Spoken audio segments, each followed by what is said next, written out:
নমস্কার সবাইকে। আজ সানডে। সানডে মানে আমার কাছে একটা ইজি পিজি ডে, যাকে বলে একদম ওই ল্যাদ খাওয়ার দিন। সারা সপ্তাহ দৌড় ঝাঁপ, অফিস, সকালে উঠে এইসব করে করে জীবনটা এমন ব্যস্ত হয়ে যায়, রবিবার দিনকার মনে হয় এই জানলার ধারে দাঁড়িয়েই দিনটা কেটে গেলে ভালো। কিন্তু কী আর করা, রান্না বান্না এগুলো তো আছেই। আর রবিবার মানেই বরমশাইয়ের শুরু, একটু স্পেশাল কিছু হয়ে যাক। তো সেই স্পেশাল কিছুর জন্যই আজকে পনির রান্না করব। যত তাড়াতাড়ি রান্না করে দেওয়া যায় ততই ভালো। তো সেই পনিরের জন্য আমি 2 প্যাকেট পনির নিয়ে নিয়েছি, সেগুলোকে একদম ছোট ছোট কিউব করে কেটে নেব।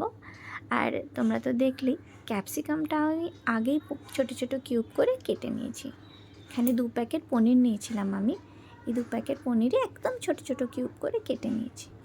এবার এই পনিরগুলোতে 1 চামচ মতো নুন মাখিয়ে আমরা মোটামুটি ওই 10 মিনিট মতো একটু রেখে দেব। কারণ আমি পনিরটা ভাজবো না, আমি পনির বেসিক্যালি কাঁচা খাওয়াই পছন্দ করি। তো সেই জন্য একটু মাখিয়ে রেখে দিলে নুনটা ভালো মতো ঢুকে যাবে। সাইডে একটা পেস্ট বানিয়ে নেব, কটা কাজু বাদাম, পোস্ত আর ওই পনির থেকেই কটা পনির নিয়ে সাথে টমেটো আর কাঁচা লঙ্কা।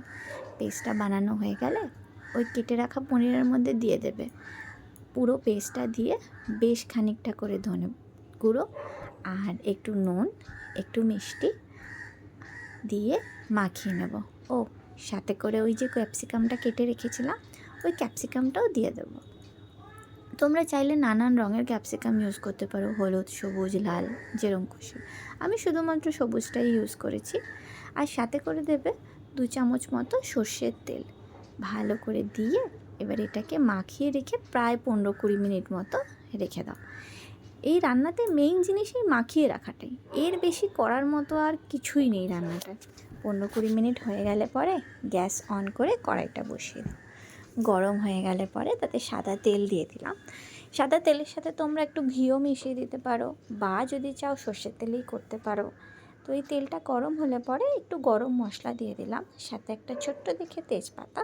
একটু নাড়িয়ে চাড়িয়ে নিয়ে যখনই গরম মশলা একটা সুন্দর স্মেল আসবে, ওই যে মেখে রাখা পনিরটা ছিল ওইটা সমস্তটা দিয়ে দেবো আমি বাটির মধ্যে ঢেলে।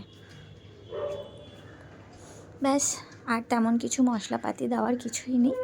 এবার এই তেলটার মধ্যে ভালো করে একটু গ্যাসটা কমিয়ে রান্না করবে অবশ্যই, না হলে পনিরগুলো যেহেতু কাঁচা আছে ভেঙে যেতে পারে বেশি গরমে। তো এটা সেই সময় নাড়িয়ে চাড়িয়ে নেব। এবং ওই যে বাটিটা দেখলে, বাটিটায় তো মশলা লেগেই রয়েছে, ওই বাটিটা ধুয়ে একটুখানি জল আমরা এই রান্নাটার মধ্যে দিয়ে দেব। জলটা তোমরা পরিমাণ মতো দেবে, যার যতটা ঝোল খেতে লাগে। তবে এই রান্নাটা মোটামুটি মাখামাখাই ভালো লাগে, খুব বেশি ঝোল ভালো লাগে না। তো নাও, আমি জলটা দিয়ে দিয়েছি। জলটা দিয়ে এবার এটাকে 10 মিনিট মতো ফোটার জন্য রেখে দেব। ফুটলে পরে এই মশলাগুলো আরও ভালো করে পনিরের মধ্যে ঢুকে যাবে। দেখো 10 মিনিট হয়ে গেছে, ফুটেও গেছে, পনিরগুলোর ভিতর মশলা ঢুকে গেছে। বাড়িতে একটু আমার পিস ছিল মটরশুঁটি, এগুলো প্রিজার্ভ, দোকান দিয়ে কেনা। তোমরা চাইলে কাঁচাও দিতে পারো। যদি কাঁচা দাও আর একটু আগে দিয়ে দেবে, কারণ সেদ্ধ হতে সময় লাগে। তো আমি পনিরের সাথে পিসগুলো দিয়ে দিলাম, একটু নাড়িয়ে চাড়িয়ে নিলাম। সাইডে আমি কাসুরি মেথি একটু ড্রাই রোস্ট করে রেখেছিলাম। কাসুরি মেথি যদি একটু ড্রাই রোস্ট করে দাও না, একটা তন্দুরি কাইন্ড অফ স্মেল আসে, যেটা রান্নায় ভীষণ ভালো লাগে। তো সেটাই রোস্ট করে নিয়ে গুঁড়ো করে হাত দিয়ে জাস্ট ডললে গুঁড়ো হয়ে যায়, সেই গুঁড়োটা রান্নার মধ্যে দিয়ে দিলাম।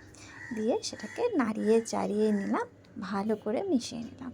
ব্যাস, রান্নাটা আর কিচ্ছু করার নেই, বিশ্বাস করো। এবারে এর মধ্যে একটুখানি ঘি, একটু গরম মশলা। তোমরা চাইলে ঘি যদি না দিতে চাও, অনেকে ঘি দেয় না, তো তারা বাটারও দিতে পারো, কিন্তু ঘিয়ের একটা ভীষণ ভালো স্মেল আসে, তো আমি ঘিটাই প্রেফার করি। তো একটুখানি গরম মশলা দিলাম, আর একটুখানি চাইলে তোমরা ঘিও দিতে পারো। দিয়ে নাড়িয়ে চাড়িয়ে ব্যাস নামিয়ে নাও। এই সময় একটুখানি নুন মিষ্টিটা দেখে নেবে, যদি নুন লাগে নুন দেবে, মিষ্টি লাগলে মিষ্টি দেবে।